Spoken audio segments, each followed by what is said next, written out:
ఇందాక నేను వస్తూనే మరి ఈరోజు కమిటీ కార్యక్రమాన్ని తన భుజాల మీద వేసుకొని మొత్తం కార్యక్రమాన్ని అందిస్తున్నటువంటి సోదరుడు కామారెడ్డి జిల్లా ఆర్యవైశ్య మహాసభ, అలాగే వారి కార్యవర్గము, మహిళా విభాగం, యువజన విభాగము, సేవాదళు, వాణిజ్య విభాగము, అంతేనా ఇంకేమన్నా ఉన్నాయా? అన్నిటికన్నా ముఖ్యమైనది రాజకీయ విభాగం. మాకు అత్యంత ప్రియమైనటువంటిది రాజకీయ విభాగం. ఇన్ని కమిటీలతో ఈరోజు వారి కార్యవర్గ ప్రమాణ స్వీకారానికి ముందుగా నన్ను ఆహ్వానించినందుకు మీకు అందరికీ పేరు పేరున చేతులెత్తి నమస్కారం చేసి ధన్యవాదాలు తెలియజేస్తున్నాను. ఇందాక రాగానే అన్న చెప్పిండు, ఈ రోజు దినం స్వర్ణాక్షరాలతో రాసుకోవాలి అని. నిజంగానే సువర్ణ అక్షరాలతో లిఖిత పూర్వకంగా ఈ 2 సంవత్సరాలు మీ కార్యవర్గం చేసినటువంటి ప్రతి మంచి పనిని, సేవా కార్యక్రమాన్ని స్వర్ణాక్షరాలతో లిఖించబడాలి అంటే ఈరోజు ప్రమాణం చేసినటువంటి ప్రతి ఒక్కరు కూడా మీ బాధ్యతని విస్మరించకుండా మీకు ఇచ్చిన 2 సంవత్సరాల కాల పరిమితిలో ఎవరూ చేయని విధంగా, ఎవరు గతంలో చేసి నా భూతో నా భవిష్యత్తు అనే విధంగా మీరు కార్యక్రమాలను తీసుకొని ఆర్యవైశ్యుల్ని అండగా నిలబడి ఆర్యవైశ్యులని కాపాడి వినూత్నమైనటువంటి ఎన్నో కార్యక్రమాలను మీరు తీసుకొని చెయ్యాలని, ఆ చేసిన రోజు స్వర్ణాక్షరాలతో మరి మనం ఒక జిల్లా సంఘంలో రాసుకోవడానికి అవకాశం ఉంటుంది. మీరందరూ కూడా దానికి సముఖమే కదా.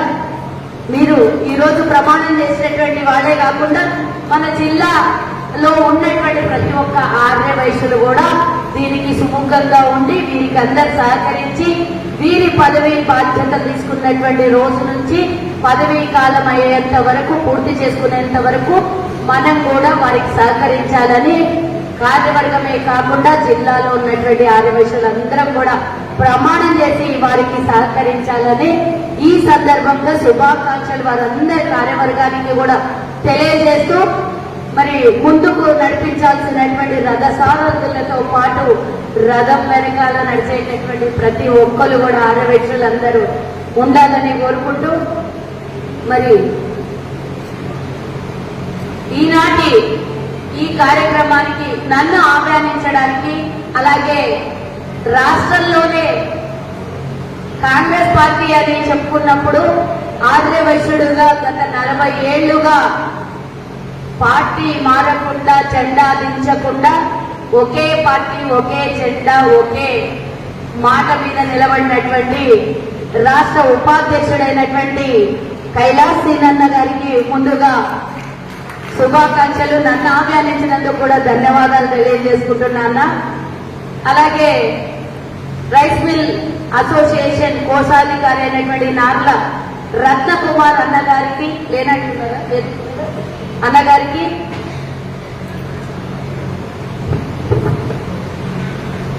ఇలా వేదిక మీద ఉన్నటువంటి ప్రతి ఒక్కరు, పోలా సుధాకర్ గుప్తా గారు ఉమ్మడి జిల్లా ఆర్యవైశ్య మహాసభ మాజీ అధ్యక్షులు, వేదిక మీద తెలంగాణ ఏర్పడిన తర్వాత 5 జిల్లా అధ్యక్షులతో, పంచ పాండవులతో ఈరోజు ప్రమాణ స్వీకారం చేసినటువంటి జిల్లా అధ్యక్షులతో పాటు మాజీ అధ్యక్షులు కూడా కొలువు తీరినటువంటి ఈ వేదిక ప్రతి ఒక్కరు కూడా పేరు పేరున శుభాకాంక్షలు తెలియజేస్తూ, కంచర్ల లింగమన్న గారు ఛాంబర్ ఆఫ్ కామర్స్ వారి ఇందాక నుంచి చాలా యాక్టివ్ గా వర్క్ చేస్తున్నారు. ముందుకు వెళ్ళాలన్నా మీరు వేదిక మీద ఉండాలేమో అన్న, మీలాంటి వాళ్ళు ఆదర్శంగా ఉండాలి. మీతో పాటు ఇంకా మీరు ఒక్కరే ముందుకు నడవడం కాదు, మీతో పాటు ఇంకో 10 మంది ఆర్యవైశ్యులు రాజకీయంగా, వాణిజ్య విభాగంలో ఇంకా ఏదైనా పదవులు ఉంటే కూడా ఆర్యవైశ్యులు ముందుకెళ్లాలని మనస్ఫూర్తిగా కోరుకుంటూ మీకు శుభాకాంక్షలు తెలియజేస్తున్నాను.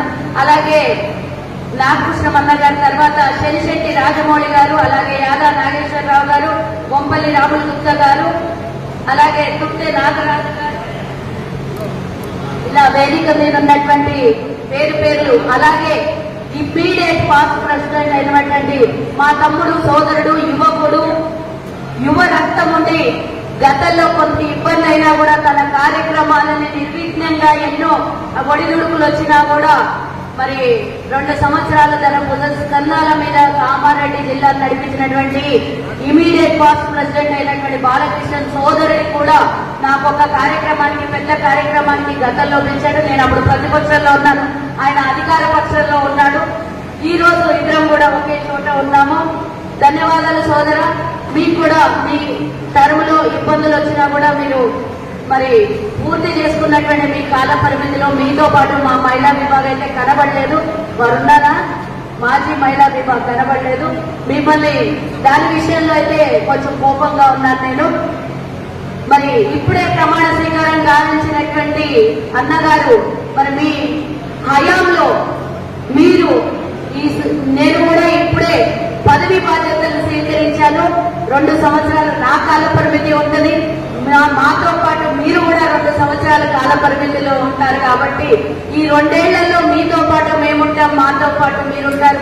అన్ని జిల్లాల్లో ఉన్నటువంటి ఆదివాసులందరితో కలిసి కట్టుగా మన ఐక్యతను చాటుకోవడానికి ఇప్పటికే రాజకీయంగా మనం ఉనికిని కోల్పోతున్నాం. ఇప్పటికే ఎన్నో విధాల అవమానాన్ని భరిస్తున్నాం. మన ఎందుకు ఇదంతా మూల కారణం ఆదివాసుల్లో లేనటువంటి ఐక్యత. అందరూ అంటారు మీకేమమ్మా శ్రీమంతులు సౌకర్యాలు అని అంటారు. కానీ నిజంగానే చెప్పాలి అని అంటే అవన్నీ కరెక్టే. శ్రీమంతులము సౌకర్యము, మనకు అన్నదాన సత్రాలు ఉంటాయి, దేవాలయాలు ఉంటాయి, బళ్ళుంటాయి, గుళ్ళుంటాయి, గోపురాలుంటాయి. అన్నిటికీ పొద్దులేస్తే 2 రూపాయలు సంపాదిస్తే 10 పైసలు దాన ధర్మాలను ఖర్చు పెడతాం. ప్రభుత్వం నడవాలనంటే మనం సంపాదించిన ప్రతి రూపాయికి ట్యాక్స్ కట్టి ప్రభుత్వాన్ని నడిపిస్తున్నటువంటి ఆర్యవైశ్యులకు ఇంత పెద్ద చరిత్ర ఉన్న మనకు రాజకీయంగా వెనకబడిపోయినామంటే మన దురదృష్టమే నేను అనుకుంటున్నా. ప్రతి ఒక్క సామాజిక వర్గం నుంచి ఈరోజు రాజకీయాల్లోకి లేనివాడు కూడా అడిగేస్తున్నారు.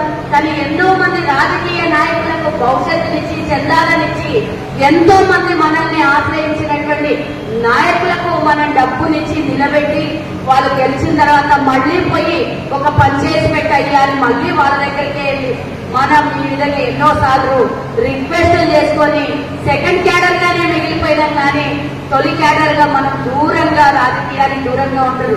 దయచేసి ఈ మాట నేను ఎందుకు మాట్లాడాల్సి వస్తుంది అంటే గతంలో ఎన్నో ఏళ్ల నుంచి రాజకీయ భవిష్యత్తు ఉన్నటువంటి మేము, రాజకీయంగా ఉన్నటువంటి మేము కైలాసీలన్న ఇద్దరం కూడా నిజంగా చెప్పాలనంటే ఈ రోజు నాకు వైశ్య కార్పొరేషన్ చైర్మన్ గా నాకు వచ్చింది. రేవంత్ రెడ్డి గారు మరి ఇచ్చినటువంటి మాట ప్రకారం మన కార్పొరేషన్ ప్రకటించింది. దానికి నన్ను తొలి కార్పొరేషన్ చైర్మన్ గా ఒక మహిళగా వాసవి మాత అనంతరంతో రేవంత్ రెడ్డి గారు మరి అలాగే మంత్రివర్గం కూడా కేబినెట్ లో నిర్ణయం తీసుకొని మరి నాకు చైర్మన్ గా ఇచ్చారు. కానీ నిజంగా చెప్పాలంటే కైలాస్ సీనన్న నాకన్నా ముందుగానే పదవి రావాలి. ఇది నా మనస్ఫూర్తిగా మనస్సాక్షిగా నేను చెప్తున్నా. ఆ రోజు నాకు వచ్చిన రోజు ఫోన్ చేసి అన్నని చెప్పిన నాకన్నా ముందు నీకు రావాలి అన్న రేపు పొద్దున కూడా అన్నకు మన జిల్లాల నుంచి, ఎందుకంటే ఎన్నో రాజకీయ పార్టీలు వస్తూ ఉంటాం. మన వ్యాపారస్తులు వ్యాపార భద్రత కోసం పార్టీలు మారుతూ ఉంటాం. కానీ ఒకే జెండా మోసి ఒకే పార్టీ కోసం ఒకే నాయకుడి దగ్గరగా గత 40 ఏళ్లుగా పనిచేస్తున్నటువంటి సీనన్న కూడా న్యాయం జరగాల్సినటువంటి అవసరం ఉన్నది.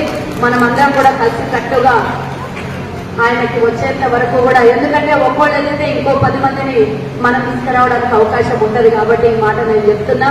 ఇంకో విషయం, మరి కార్పొరేషన్ ప్రకటించే ముందు ఇందాక సీనన్న చెప్పిండు, నిజంగా చెప్పాలంటే 2018లో కూడా కార్పొరేషన్ కావాలని ఉత్తమ్ కుమార్ రెడ్డి గారు పిసిసి అధ్యక్షుడిగా ఉన్నప్పుడు ఆ రోజు మేనిఫెస్టో కమిటీలో నేను పెట్టించడం జరిగింది.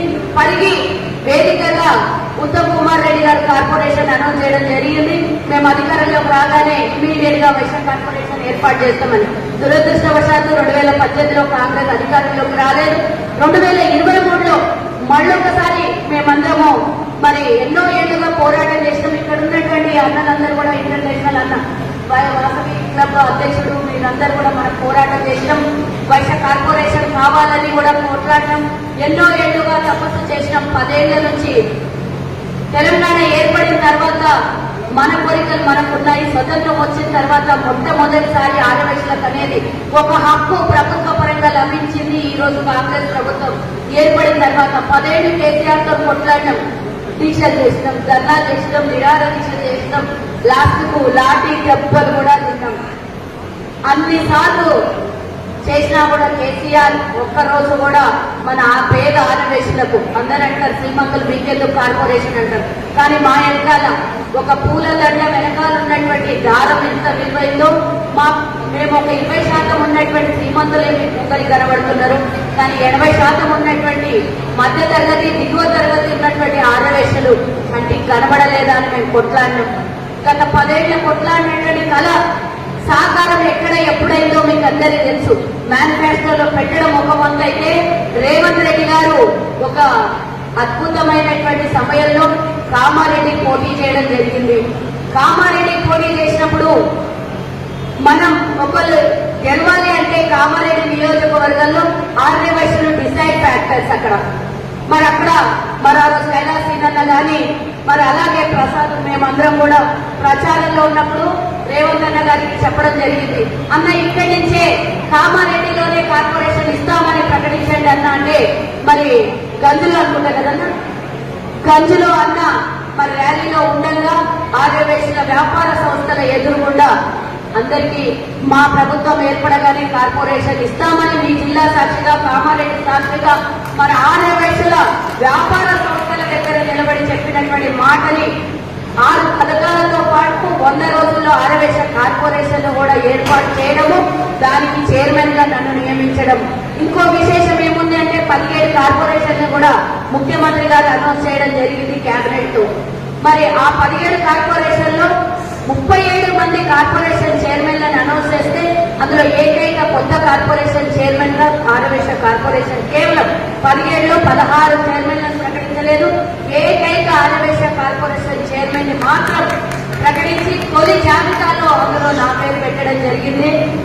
ఏది ఏమైనా కూడా నిజంగా చెప్పాలంటే వాస్తవానికి మనం గతంలో కొట్లాడింది 1000 కోట్లతో కార్పొరేషన్ కావాలి ఆర్యవైశ్యులకి. పేదలున్నారు, మేము రుణాలు తీసుకుంటే ప్రభుత్వానికి ప్రాంప్ట్ గా చెల్లించే వాళ్ళలో మొట్టమొదటి లైన్ లో నిలబడేవాడు ఆర్యవైశ్యుడు.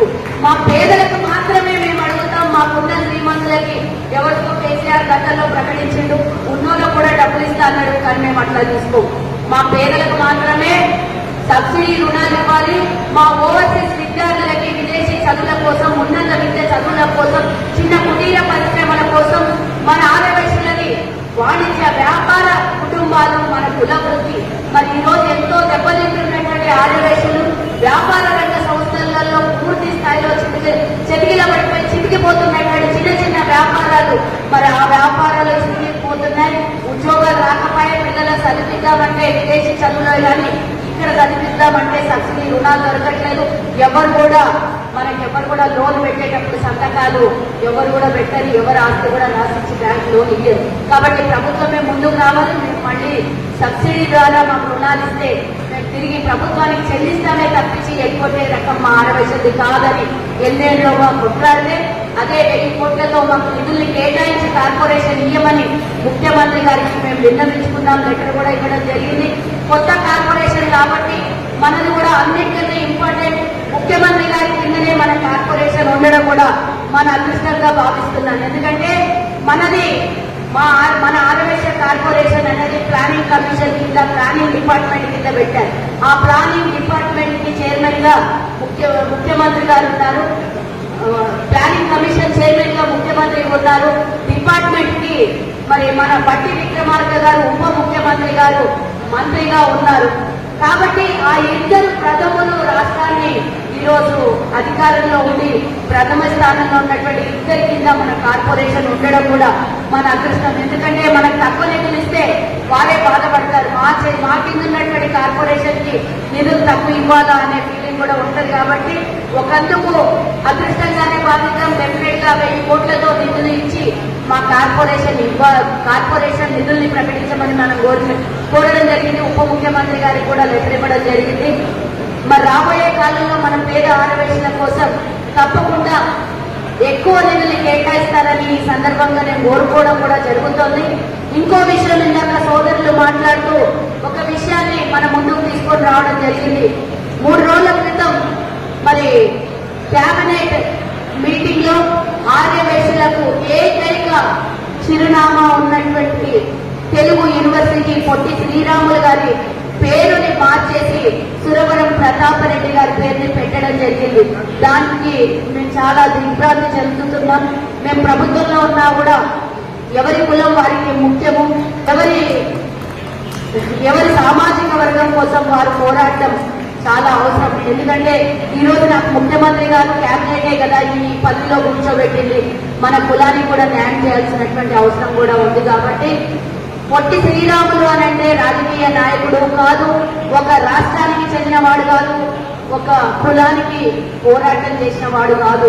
2 రాష్ట్రాలు ఆ రోజు ఆంధ్రప్రదేశ్ ఏర్పడాలి, తెలుగు భాష కోసం కొట్లాడి తెలుగు భాష కావాలి అని మద్రాస్ రాష్ట్రంతో కొట్లాడి ఒక తెలుగు రాష్ట్రాన్ని ఏర్పాటు చేయించి 58 రోజులు సుదీర్ఘ నిరాహార దీక్ష చేస్తే వారు తెలుగు రాష్ట్రం ఏర్పడింది. తుది శ్వాస వదిలేంత వరకు వారు మరి తెలుగు రాష్ట్రం కావాలని కొట్లాడారు. నేను కూడా చాలా బాధాకరంగా మనస్తాపం చెంది ఉన్నాను దీని విషయంలో. ఎందుకంటే గాంధీ మహాత్ముని ఇప్పటికీ చాలా మంది కేంద్రంలో ఉన్నటువంటి బీజేపీ ప్రతిసారి అనుచితంగా మాట్లాడుతూ వారి ఆనవాళ్లను చెడిపేసే ప్రయత్నం చేస్తున్నారు. మన గాంధీ మహాత్ముడు ఆర్యవైశ్యుడు, భారతదేశానికి స్వతంత్రం తెచ్చిన వాడు గాంధీ మహాత్ముడు అయితే తెలంగాణ తెలుగు రాష్ట్రాల్ని భాషా ప్రవృత్త రాష్ట్రాల్ని తీసుకొని వచ్చినటువంటి వాడు పొట్టి శ్రీరాములు. మరి వారిద్దరి ఉనికిని కాపాడుకోవడం మన ఆర్యవైశ్యుడు. మన దగ్గర ఎక్కువగా రాజకీయ నాయకులే చెప్పుకోదగ్గ వాళ్ళు, పెద్ద పెద్ద నాయకుల్ని మనం తీర్చిదిద్దుకోలేము. కానీ దేశ చరిత్రలో ఉన్నటువంటి వాళ్ళ ఇద్దరి పేర్లని తుడిపేసే ప్రయత్నం మనం ఎక్కడ కూడా చేయడానికి ఎక్కడ కూడా వచ్చిందంటే డెఫినెట్ గా కూడా మనం అందరం కలిసికట్టుగా పని చేయాల్సినటువంటి అవసరం కూడా ఉన్నది. నేను ముఖ్యమంత్రి గారికి విన్నవించుకోవడం జరిగింది. అలాగే పొట్టి శ్రీరాములు గారి మనవరాళ్లు, వారి మునిమనవరాలు అందరం కలిసి కేబినెట్ మంత్రులకందరికీ కూడా వినతి పత్రం కూడా ఇవ్వడం జరిగింది. సభా సాక్షిగా చెప్తున్నాను. అలాగే మరి వారైతే జీవో పాస్ చేశారు, అతి త్వరలో బడ్జెట్ కూడా పాస్ చేస్తారు. దయచేసి ముఖ్యమంత్రి గారు మా అందరి ఆర్యవైశ్యుల తరపున ఎక్కడైతే కామారెడ్డిలో మా ఆర్యవైశ్యుల గౌరవాన్ని మీరు కాపాడారో అక్కడి నుంచే ఈ జిల్లా నుంచే మేమందరం ఆర్యవైశ్యులందరం వేడుకుంటున్నాం. దయచేసి బడ్జెట్ ని పాస్ చేయండి. మాకున్నటువంటి ఏకైక ఆనవాడి పొట్టి శ్రీరాములు గారు, వారు మేము కులపరంగా మేము గౌరవించుకుంటున్నాం. కానీ ఆయన ఎప్పుడు కులాన్ని అడ్డం పెట్టుకుని ఎక్కడ కూడా ఆయన రాజకీయం కానీ ఇంకా ఇతరత్ర కార్యక్రమాలు చేయలేదు. దయచేసి మంత్రులందరూ కూడా మరోసారి కూర్చొని చర్చించుకొని దీన్ని సురవరం ప్రతాప్ రెడ్డి గారి పేరు ఎక్కడ మేము పెట్టొద్దు అనట్లేదు.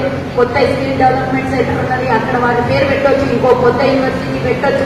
ఎక్కడన్నా ఇంకా అద్భుతంగా వారు కూడా చరిత్రలో పోరాటం చేసినటువంటి వ్యక్తి, వారికి కూడా న్యాయమైనటువంటి స్థానాన్ని కల్పించండి. కానీ మా మనోభావాలు దయచేసి దెబ్బతీయొద్దు అని మిమ్మల్ని ఇక్కడి నుంచి ఈ వేదిక ద్వారా కోరుకుంటున్నాను. ఇంకా ఈ వేదిక ద్వారా కోరుకోవడానికి ముఖ్యమైనటువంటి విషయం ఏంటంటే ప్రభుత్వానికి ముఖ్యమంత్రికి సలహాదారుడైనటువంటి షబ్బీర్ అలీ గారు ఈ జిల్లా వాసి, కైలాసి నన్నకు అతి దగ్గరగా సమీపంగా ఉండేటటువంటి ప్రముఖుల్లో షబ్బీర్ అలీ గారు మరి ముఖ్యమంత్రి గారికి అతి సన్నిహితులైనటువంటి వ్యక్తి. వారు కూడా వైశ్యుల్ని చాలా గౌరవిస్తారు. నేను కామారెడ్డి క్యాంపెయినింగ్ లో వచ్చాను. ముఖ్యమంత్రి గారు పోటీ చేసినప్పుడు ఎవరింటికి వెళ్ళిన ఆర్యవైశ్యుల ఇళ్లలో వారి ఫోటో ఉంది, షబ్బీర్ అలీ గారి ఫోటో ఉంది. నేను చాలా సంతోషపడినా. అసలు జనరల్ గా అంత ఈజీగా ఫోటోలు పెట్టుకోవడానికి అంత ఈజీగా ఎవరు కూడా యాక్సెప్ట్ చెయ్యరు అనండి. కానీ షబ్బీర్ అలీ గారి ఫోటో చాలా మంది ఇళ్లలో ఉంది అంటే ఎంత రెస్పెక్ట్ వారు మనకు వైశ్యాస్కి ఇచ్చారు. మనం కూడా అదే విధంగా రిటర్న్ గా వారికి కూడా అదే రెస్పెక్ట్ తో కాపాడుకున్నాము అనేది మనకు తెలిసినటువంటి విషయమే. మన వాసవి దేవాలయాలకు కూడా వారు ఎన్నోసార్లు చందాన్ని కూడా ఇవ్వడం జరిగింది. మేము కూడా మీకు అదే రెస్పెక్ట్ తో అన్నగారు షబ్బీర్ అలీ గారు, దయచేసి మీరు ముఖ్యమంత్రి గారికి మా విన్నపాన్ని, మా ఆవేదనని, మా బాధని మీరు ముఖ్యమంత్రి గారి వరకు తెలియజేసి, అత్యధికంగా కామారెడ్డిలో వైశ్యులు ఉన్నారు. మరి రేవంత్ రెడ్డి గారు కూడా కామారెడ్డి నుంచి పోటీ చేయడం జరిగింది. కాబట్టి మీ బాధ్యత, ఇద్దరి బాధ్యత, ముఖ్యమంత్రి గారిది, షబ్బీర్ అలీ గారిది, మా మనోభావాల్ని, మా ఆత్మగౌరవాన్ని కాపాడేటటువంటి బాధ్యత మీ మీద ఉందని మేము అనుకుంటున్నాము. ఈ రోజే జిల్లాల వ్యాప్తంగా కలెక్టర్లకి వినతి పత్రం ఇవ్వడం జరిగింది. కాబట్టి నేను మహాసభ కోశాధికారిగా కోరుకుంటున్నా, అలాగే కార్పొరేషన్ చైర్మన్ గా వైశ్యులందరి తరపు నుంచి నేను కోరుకుంటున్నా. ఇక్కడి నుంచి కలెక్టర్ కన్నా ఇంకా ముఖ్యమంత్రి గారికి అతి సన్నిహితులుగా ఉన్నటువంటి షబ్బీర్ అలీ గారికి మన ఆర్యవైశ్యులందరూ మెమోరాండం ఇవ్వాలి, అలాగే కలెక్టర్ గారికి కూడా ఇవ్వాలి అని నేను కోరుకుంటున్నా. దయచేసి విరమించుకోవాలి ఈ జీవోని అని కూడా మీ సభ నుంచి నేను కోరుకుంటున్నాను.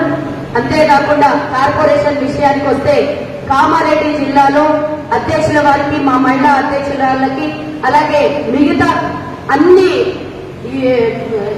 కార్యవర్గానికి అందరికీ కూడా మరి ఏదైతే సంఘాలన్నీ కూడా అనుబంధ సంఘాలనే వాళ్ళందరికీ కూడా ఆర్యవేశ కార్పొరేషన్ ద్వారా నిధులు కేటాయించిన తర్వాత ఆఫీస్ ఇనాగరేషన్ త్వరలో ఉంది. కామారెడ్డి నుంచి అత్యధికంగా ఆర్యవేశలు ఇనాగరేషన్ కి వచ్చి ఈసారి నుంచి కాదు ఇప్పటి నుంచే అడిగేసి మన యూనిటీని చాటుకుందామని నేను కోరుకుంటున్నా.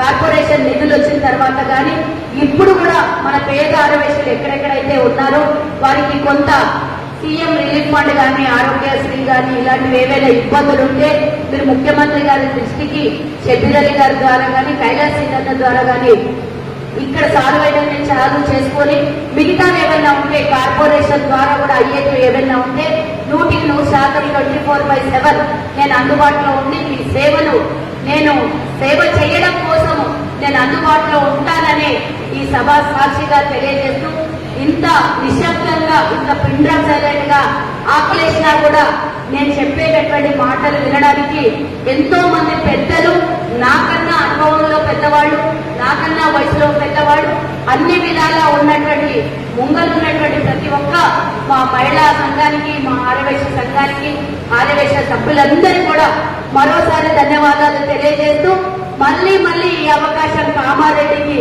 నేను రావాలి, మీరు పిలవాలని, ఈ అవకాశం మళ్ళీ ఇవ్వాలని మరోసారి కోరుకుంటూ జై హింద్, జై వాసవి.